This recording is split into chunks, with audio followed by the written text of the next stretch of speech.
All right, welcome to week number 13 of the Mindset Coaching Programs. Today, we are going to be talking about how we can prepare for the worst to help keep us, continue to make track while still enjoy or make progress and staying on track while we're still enjoying our life. All right. So today's topic, prepare for the worst. Right. This is just something we have to plan for. Ultimately, planning is going to be the most important aspect of this, and this is going to be something that you can translate or use in every facet of life, right?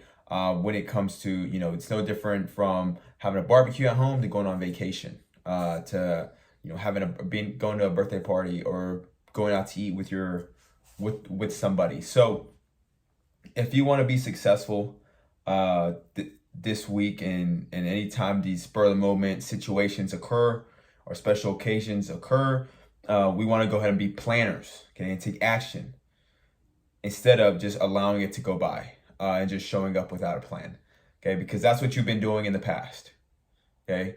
This is something that's new. It's going to be a little bit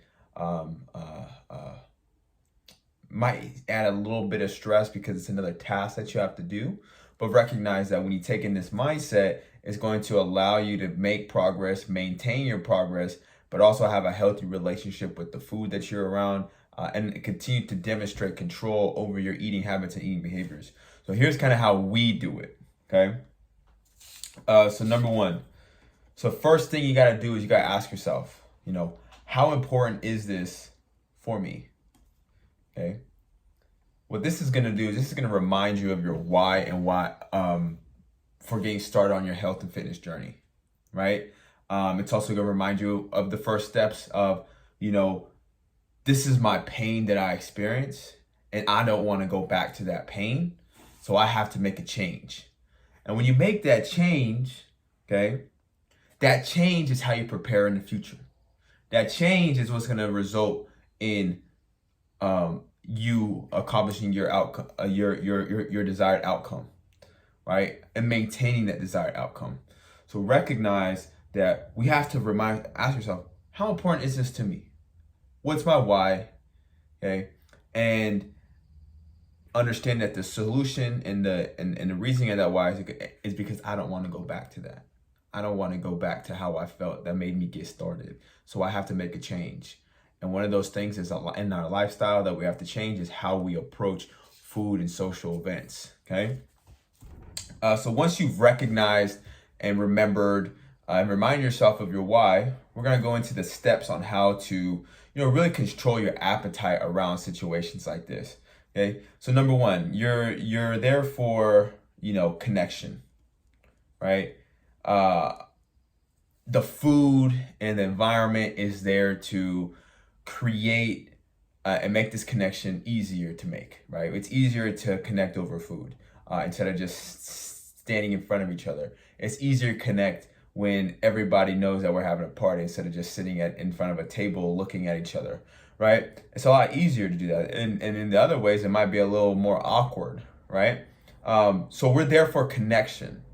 And the stuff around us, the environment, the food, is all to amplify this connection that we have.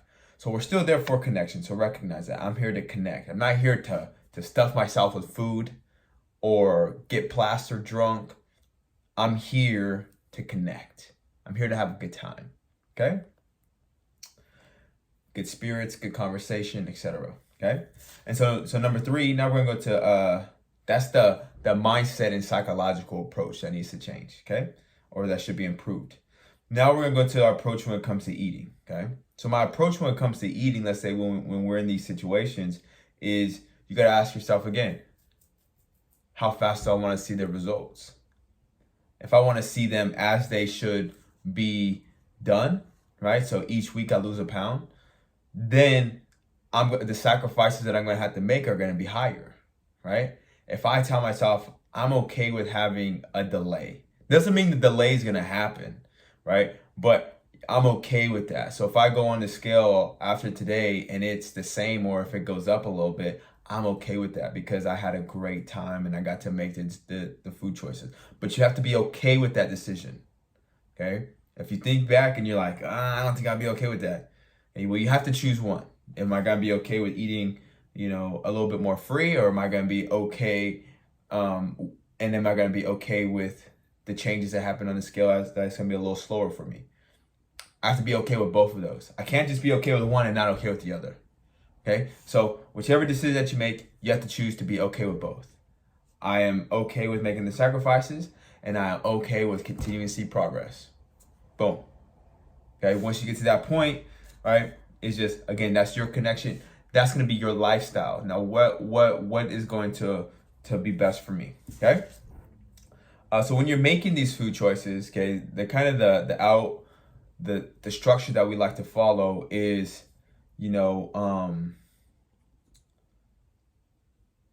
limit alcohol intake, number one.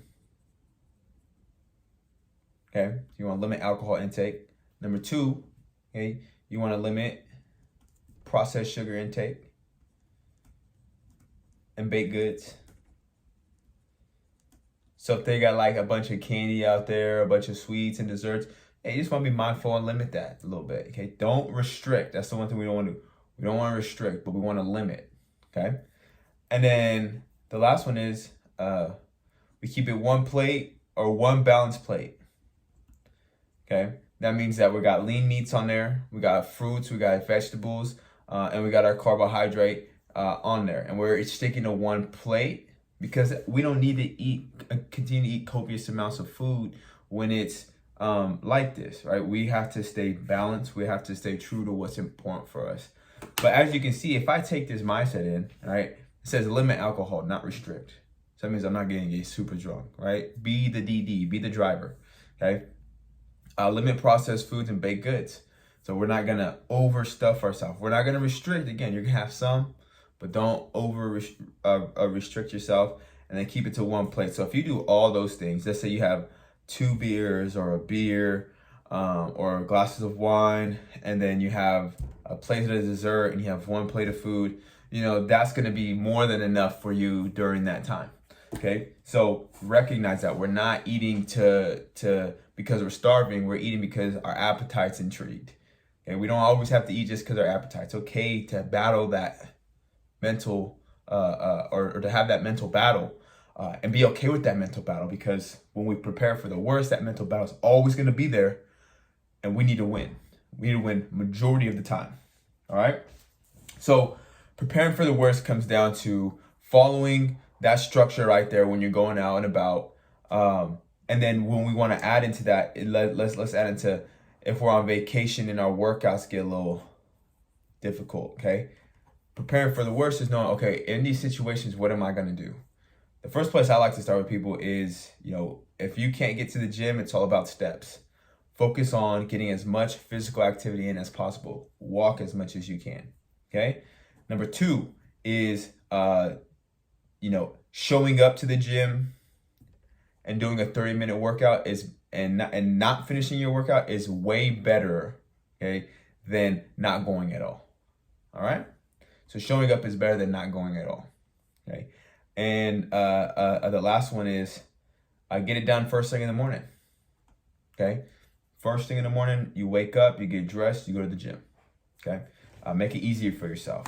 But that's the idea here. Okay. So what I want you to do, okay, for your homework on this topic, and this isn't necessarily like a motivational type of thing, but this is something that's going to help set you up where your adherence can be as close to perfect as possible. Okay, and we know that consistency is what's going to get you the results that you desire. So what we have to do is we have to set up a plan. Okay, what is going to be my eating structure when I go out? What am I willing to do? Okay, am I willing to?